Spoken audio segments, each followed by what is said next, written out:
സുഭാഷിതങ്ങൾ 12-ാം അധ്യായം 1 മുതൽ 28 വരെയുള്ള വചനങ്ങൾ. ശിക്ഷണം ഇഷ്ടപ്പെടുന്നവൻ വിജ്ഞാനത്തെയാണ് സ്നേഹിക്കുന്നത്, ശാസനം വെറുക്കുന്നവൻ മൂഢനത്രേ.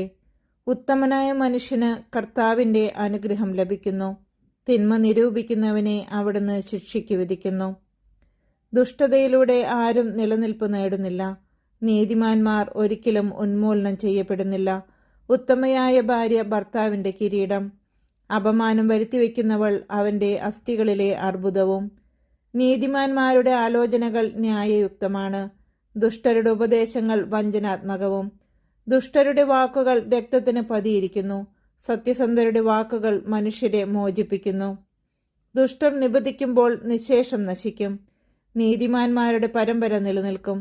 സദ്ബുദ്ധിയുള്ളവൻ അതിൻ്റെ പേരിൽ പ്രശംസിക്കപ്പെടുന്നു, വികടബുദ്ധി നിന്ദിക്കപ്പെടുന്നു. ആഹാരത്തിന് വകയില്ലാതിരിക്കെ വൻപ് നടിക്കുന്നവനേക്കാൾ ശ്രേഷ്ഠൻ അധ്വാനിച്ച് എളിയ നിലയിൽ കഴിയുന്നവനാണ്. നീതിമാൻ വളർത്തുമൃഗങ്ങളോട് ദയ കാട്ടുന്നു, ദുഷ്ടന്മാരുടെ ഹൃദയം ക്രൂരത നിറഞ്ഞതാണ്. മണ്ണിൽ അധ്വാനിക്കുന്നവന് യഥേഷ്ടം ആഹാരം കിട്ടും, പാഴ്വയല ചെയ്യുന്നവൻ ബുദ്ധിശൂന്യനാണ്. ദുഷ്ടരുടെ ബലിഷ്ഠമായ ഗോപുരം തകർന്നടിയുന്നു, നീതിമാന്മാരാകട്ടെ വേരുറച്ചു നിൽക്കുന്നു. ദുഷ്ടൻ തൻ്റെ ദുഷിച്ച വാക്കുകളിൽ തന്നെ കുടുങ്ങിപ്പോകുന്നു, നീതിമാൻ കുഴപ്പത്തിൽ നിന്ന് രക്ഷപ്പെടുന്നു. ഒരുവന് തൻ്റെ വാക്കുകൾക്ക് നന്മ പ്രതിഫലമായി ലഭിക്കുന്നു, വേറൊരുവന് തൻ്റെ കരവേലയ്ക്ക് തക്ക പ്രതിഫലം കിട്ടുന്നു. ഭോഷന്റെ ദൃഷ്ടിയിൽ തൻ്റെ പ്രവൃത്തി ഉത്തമമാണ്, വിവേകി ഉപദേശം തേടുന്നു. ഭോഷൻ നീരസം പെട്ടെന്ന് പ്രകടിപ്പിക്കുന്നു, വിവേചനശീലമുള്ളവൻ നിന്ദനം വകവയ്ക്കുന്നില്ല. സത്യം പറയുന്നവൻ വ്യാജം കൂടാതെ തെളിവ് നൽകുന്നു, കള്ളസാക്ഷി വ്യാജം പറയുന്നു. തുളച്ചു കയറുന്ന വാളുപോലെ വീണ്ടു വിചാരമില്ലാതെ വാക്കുകൾ പ്രയോഗിക്കുന്നവരുണ്ട്, വിവേകിയുടെ വാക്കുകൾ മുറിവുണക്കുന്നു. സത്യസന്ധമായ വാക്ക് എന്നേക്കും നിലനിൽക്കുന്നു, വ്യാജമായ വാക്ക് ക്ഷണികമാണ്.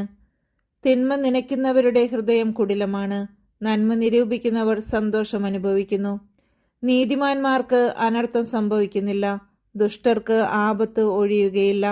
കള്ളം പറയുന്ന അധരങ്ങൾ കർത്താവിന് വെറുപ്പാണ്, വിശ്വസ്തയോടെ പെരുമാറുന്നവർ അവിടുത്തെ സന്തോഷിപ്പിക്കുന്നു. വിവേകി തൻ്റെ അറിവ് മറച്ചുവെക്കുന്നു, ഭോഷൻ തൻ്റെ ഭോഷത്വം വിളംബരം ചെയ്യുന്നു. സ്ഥിരോത്സാഹിയുടെ കരം ഭരണം നടത്തും, അലസന്മാർ അടിമവേല ചെയ്യാൻ നിർബന്ധിക്കപ്പെടും.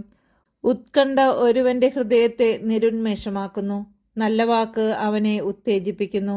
നീതിമാൻ തിന്മയിൽ നിന്ന് ഒഴിഞ്ഞു മാറുന്നു, ദുഷ്ടന്റെ പെരുമാറ്റം അവനെ തന്നെ വഴിതെറ്റിക്കുന്നു. അലസന് തൻ്റെ ഇരയെ പിടികിട്ടുകയില്ല, സ്ഥിരോത്സാഹിക്ക് അമൂല്യമായ സമ്പത്ത് ലഭിക്കും. നീതിയുടെ പാതയിലാണ് ജീവൻ, അനീതിയുടെ മാർഗം മരണത്തിലേക്ക് നയിക്കുന്നു.